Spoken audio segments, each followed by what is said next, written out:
कि हमारी bench strength इतनी ज्यादा स्ट्रॉन्ग दिखाई नहीं दे रही है, हमारे पास इतने ज्यादा ऑप्शन दिखाई नहीं दे रहे हैं और 20-22 खिलाड़ियों के हम खेल रहे हैं। बांग्लादेश की सीरीज कितनी इंपॉर्टेंट समझते हैं कि हमारा बाबर आजम या जो भी हमारे टॉप प्लेयर है वो हॉलैंड के खिलाफ भी खेलते हैं, वो ऑस्ट्रेलिया से भी खेलते हैं, वो इंडिया से भी खेलते हैं, वो आयरलैंड से भी खेलते हैं। भाई बेंच स्ट्रेंथ तो नजर ही नहीं आ रही। नसीब देखें, एक प्रोसेस होता है ना जिसमें आप प्लेयर्स बिल्ड करते हैं और टाइम टू टाइम एक जो नेचुरल साइकिल होती है उसमें एक आधा प्लेयर रिटायर हो रहा होता है हर साल, और हर साल एक नया प्लेयर इंडक्ट हो रहा है। उस साइकिल को जब आप तोड़ देते हैं तो आप वो नेचुरल प्रोसेस को जब छेड़ते हैं तो बड़ी मुश्किल से आपको फिर प्लेयर्स मिलते हैं। ऐसा हुआ है प्रीवियसली कि आप कभी कप्तान किसी को बना देते हैं, फिर उसको हटा देते हैं और फिर किसी नए को कप्तान ले आ देते हैं, और एक सीरीज़ की परफॉर्मेंस के ऊपर फिर एक नया कायद आ जाता है। तो अपनी स्टेबिलिटी जब तक बोर्ड अपनी पॉलिसीज़ के अंदर नहीं लाएगा, कभी भी टीम के अंदर आपको जो उनकी परफॉर्मेंस है उसमें स्टेबिलिटी नहीं मिलेगी। हमें यही नहीं पता होता कि अगले टूर्नामेंट में या अगले सीरीज़ के अंदर आपका कैप्टन कौन होने वाला है, क्या टीम खेलेगी। अनफॉर्चुनेटली हमने बहुत सारी ऐसी सीरीज़ थी जिसमें हमने मिस किया। हमने अफ़गानिस्तान के ख़िलाफ़ एक नई टीम ज़रूर भेजी थी डेवलप करने के लिए, लेकिन जिस वक्त आप हारे हैं और आप ही सारे माशाल्लाह सहाफ़ी थे जिन्होंने क्रिकेट बोर्ड पे इतना ज़्यादा प्रेशर डाला कि उन्होंने वो टीम उनको फिर उन लड़कों को दोबारा चांस ही नहीं दिया और वो डर गए और वो फिर वही प्लेयर लेके आ गए और उससे भी कोई रिज़ल्ट नहीं आया। तो जब नए लड़के खेलते हैं तो मेरी रिक्वेस्ट होगी आप तमाम लोगों से, एक ये प्रोसेस है, इसको सपोर्ट किया करें। और जब आप सपोर्ट करेंगे तो नेचुरली हमारे जो प्रोडक्ट, जो हमारे टैलेंटेड प्लेयर हैं, उनका दिल बहुत बड़ा हो जाता है। हम देखते हैं सोशल मीडिया के ऊपर और मीडिया में एक परफॉर्मेंस को लेके इतनी ज़्यादा बैशिंग शुरू हो जाती है, चाहे वो बॉडी शेमिंग हो या उसकी परफॉर्मेंस से रिलेटेड कोई चीज़ हो या उसका कोई किसी प्लेयर का कोई ऐसा वांटेड सा स्टेटमेंट आ जाता है, तो हम माफ़ करने के लिए तो बिल्कुल बैठे नहीं होते। हम बैठे इसीलिए होते हैं कि कोई चीज़ पकड़ें उसकी और उसको डिमोरलाइज करें। तो एज अ नेशन हम थोड़ा सा, मैं समझता हूँ कि हमें एक रोल अदा करना पड़ेगा, चाहे वो हम हो या मीडिया हो। हमें एक सपोर्ट करना पड़ेगा अपने बच्चों को प्रोडक्ट बनाने के लिए, उनको हौसला देने के लिए। जो मीडिया का सबसे बड़ा इंपॉर्टेंट रोल है वो यही है कि आप अच्छी परफॉर्मेंस को अप्रिशिएट करें, बुरी परफॉर्मेंस को ज़रूर कंस्ट्रक्टिव उसके ऊपर क्रिटिसिज्म करें, ताकि उस बच्चे का किसी भी का हौसला पस्त ना हो। इंडिया में हमने देखा है, हम आज बात करते हैं इंडिया की जो क्रिकेट है, इतने बड़े बड़े स्टार्स आ रहे हैं। आप ही जिम्बाब्वे के खिलाफ उन्होंने पूरी नई टीम खिला दी। कोहली वैलेंटाइन रिटायर हुए, उन्होंने बेहतरीन मौका समझा। रोहित शर्मा देखें, अचीव करके वो खुद चले गए, उन्होंने मौका दिया।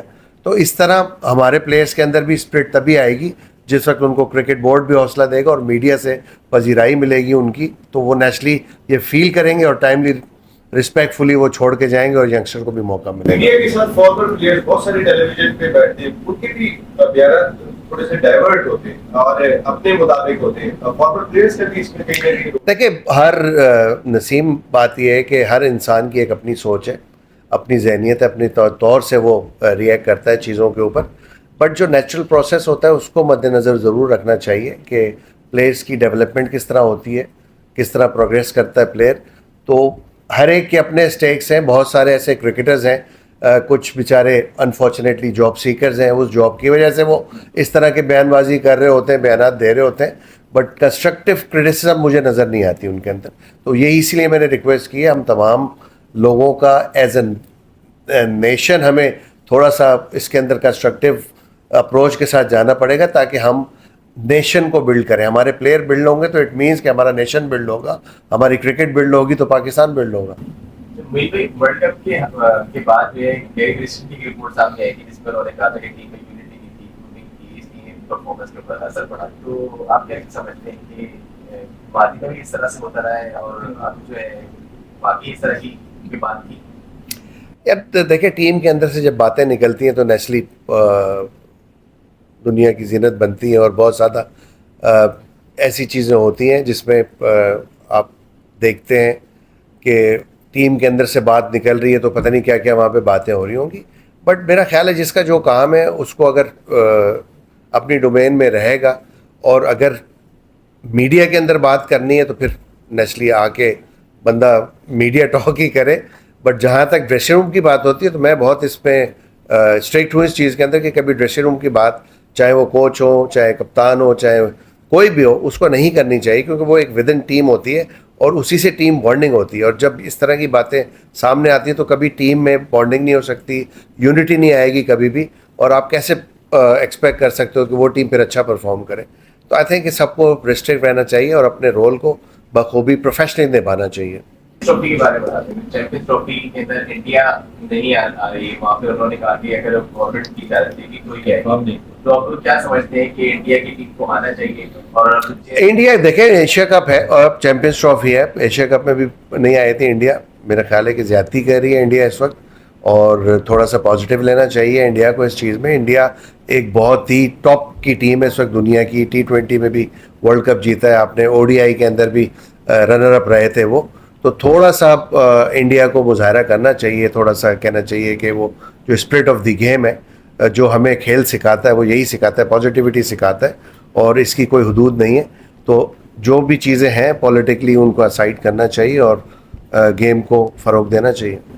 सुनील भाई, वर्ल्ड कप में परफॉर्मेंस पाकिस्तान की सबके सामने है, तो एज ए क्रिकेटर और as a world cup champion आपको भी मायूसी हो रही होगी, तो कितने आपको मायूसी ये बताएं, दूसरा ये बताएं कि उसके बाद चेयरमैन मोहसिन नकवी की जानिब से बयान आता है कि सर्जरी होगी, तो जो सर्जरी अब तक हुई है उससे आप मुतमईन हैं या कुछ और होना चाहिए? नहीं, अभी जैसे मदी ने बताया डॉक्टर रख रहे हैं, तो फिर डॉक्टर आएगा तो फिर सर्जरी होगी ना, बगैर डॉक्टर के तो सर्जरी नहीं हो सकती। नो डाउट परफॉर्मेंस सबको पता है कि अच्छी नहीं थी। हम बहुत ज़्यादा एक्सपेक्टेशन अपनी टीम से कर लेते हैं कि हम बने ही जीतने के लिए, तो ऐसी बात नहीं, दुनिया की दूसरी टीमें भी कम्पीट कर रही हैं, वो भी अपनी तरफ से मेहनत करके आ रही होती है। तो ये कहीं भी नहीं लिखा हुआ कि पाकिस्तान ने ही जीतना है हमेशा। हाँ, आपकी प्रिपरेशन किस तरह की थी उसको ज़रूर देखना चाहिए, और उसी वजह से जो है रिज़ल्ट फिर आपके हक में नहीं आए। हमारी प्रिपरेशन, हमारी प्लानिंग हमने देखी थी। आखिरी यानी कहना चाहिए जो हम इंग्लैंड में खेल रहे थे मैच, उसके बाद जब हम अमेरिका पहुँचे हैं और जिस तरह टीम खेली है, तो वो सबके सामने नज़र आ गया कि हमने कोई प्लानिंग ही नहीं की हुई थी। हम आखिरी वक्त तक इनडिसाइसिव थे कि हमने क्या टीम खिलानी है, कौन प्लेयर किसका क्या रोल होगा। तो जब इस तरह की चीज़ें होती तो फिर इसी तरह की परफॉर्मेंसेस होती हैं। बट एक्सक्यूज़ कोई नहीं होती कभी भी, प्रोफेशनल क्रिकेट है, हर प्लेयर जो है वो परफॉर्मेंस देने के लिए कोशिश ज़रूर करता है, बट उसके लिए अगर आप अच्छा होमवर्क नहीं करके जाएंगे तो वो एफर्ट एज ए टीम आप कभी भी अचीव नहीं कर सकते अपने टारगेट को।